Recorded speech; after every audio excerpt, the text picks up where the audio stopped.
Unemployment.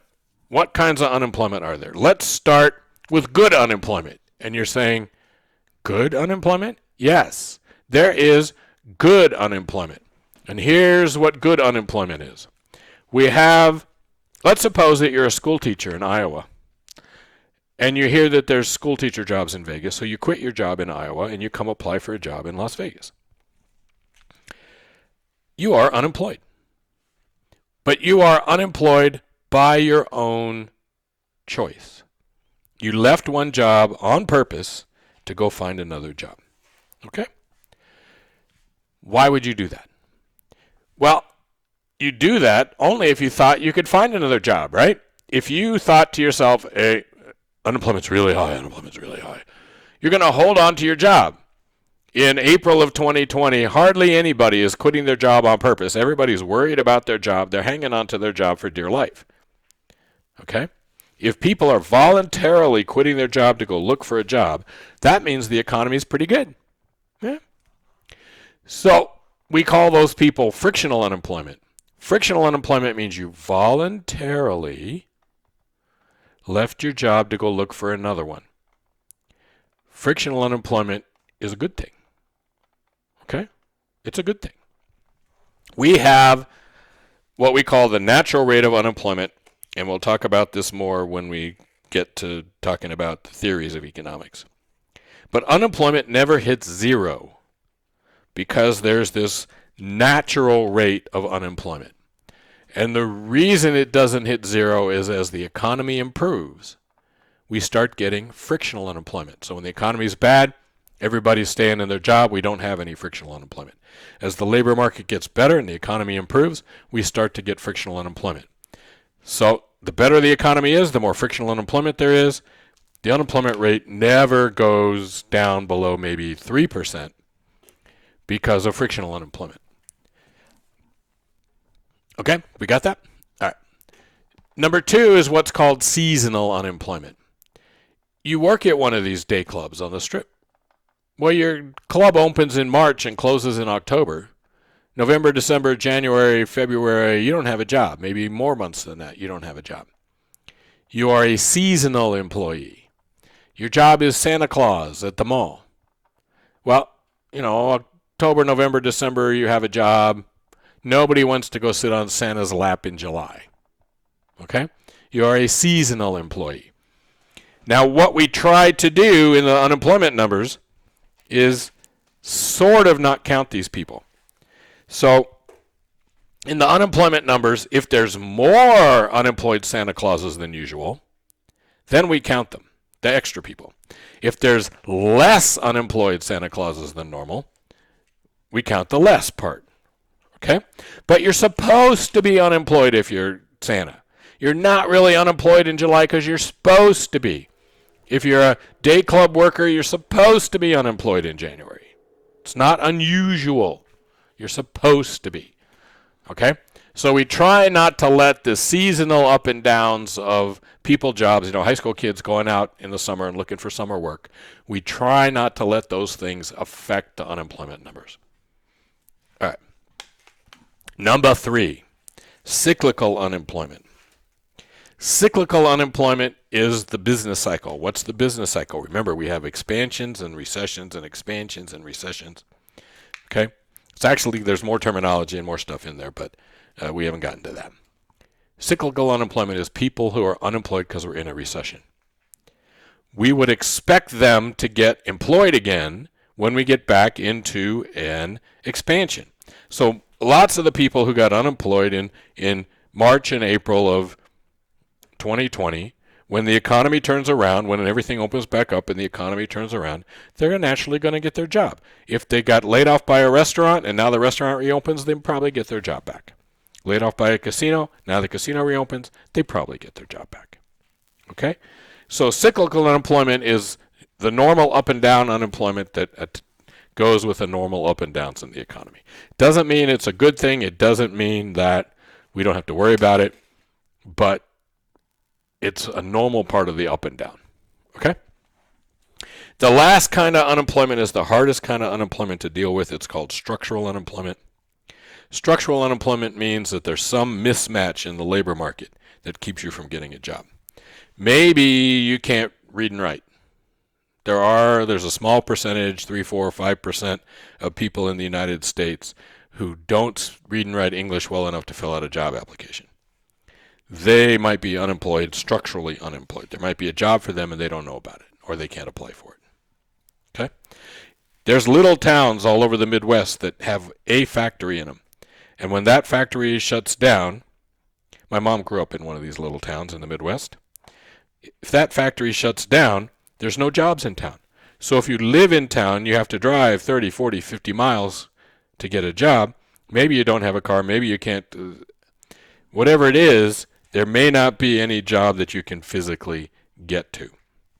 When I was a grad student, we did a study in Denver, and we were looking at unemployed people in Denver, and it turned out there was a really good match between the skills of the unemployed in Denver and the jobs that were available. We could match them up. However, the people who were unemployed were mostly in the city of Denver, and the jobs were in the suburbs. In the suburbs, if you know Denver, it's all different counties. So Denver's ringed by, Jefferson County and Arapahoe County and these other counties. Well, the public transportation in Denver didn't join the counties together. Public transportation was only in each county. So you couldn't get on a bus in Denver and ride out to Jefferson County. You had to get on a bus in Denver, ride to somewhere, walk to where the first bus stop was. Okay? There was a structural problem. And the way to lower unemployment in Denver, the first thing to do was simply to connect all the bus systems. So you could get on a bus in Denver and end up out in one of those other counties. Okay? Is that good? Well, good.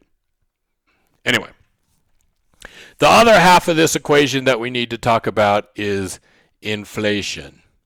Inflation is a sustained increase in the general price level. Let's explain what that means. So sustained means that it lasts. If prices go up tonight and then they go back down tomorrow, that's not sustained. Okay, during the pandemic, some stuff was in short supply in the stores. Its price went way up. Chicken prices went way up. Beef prices went way up. Toilet paper prices went up. If those things stay up for any length of time, we would consider that to be inflation. But if they go up for a few months because of the pandemic and then they come back down to where they were, then that's really not a bout of inflation maybe. Okay? And then we have general price level. General price level. Okay? And we'll come back and talk about what that means. Well, we're going to talk about what that means now, actually. All prices do not have to go up for it to be inflation. Computer prices go down. They've been going down for a long time. They're going to keep going down. That doesn't mean as a whole, on average, prices aren't still going up just because computer prices are going down. If everything else is going up and computer prices are going down, on average, we're still going to be paying more for stuff as time goes along. Okay? Very exciting. So, there's two numbers here. One is the price level. The price level is the average price of stuff. Okay? It's a really a timey-wimey kind of concept that in some sense doesn't make sense. But the price level is kind of the average price of the stuff that you're paying for. And we'll talk about, we try to measure these things, and we'll talk about how we measure it here in a second. The second thing is the inflation rate. The inflation rate is a percentage of how fast prices are going. So 2019, prices in the United States rose about 2%, maybe not quite 2%.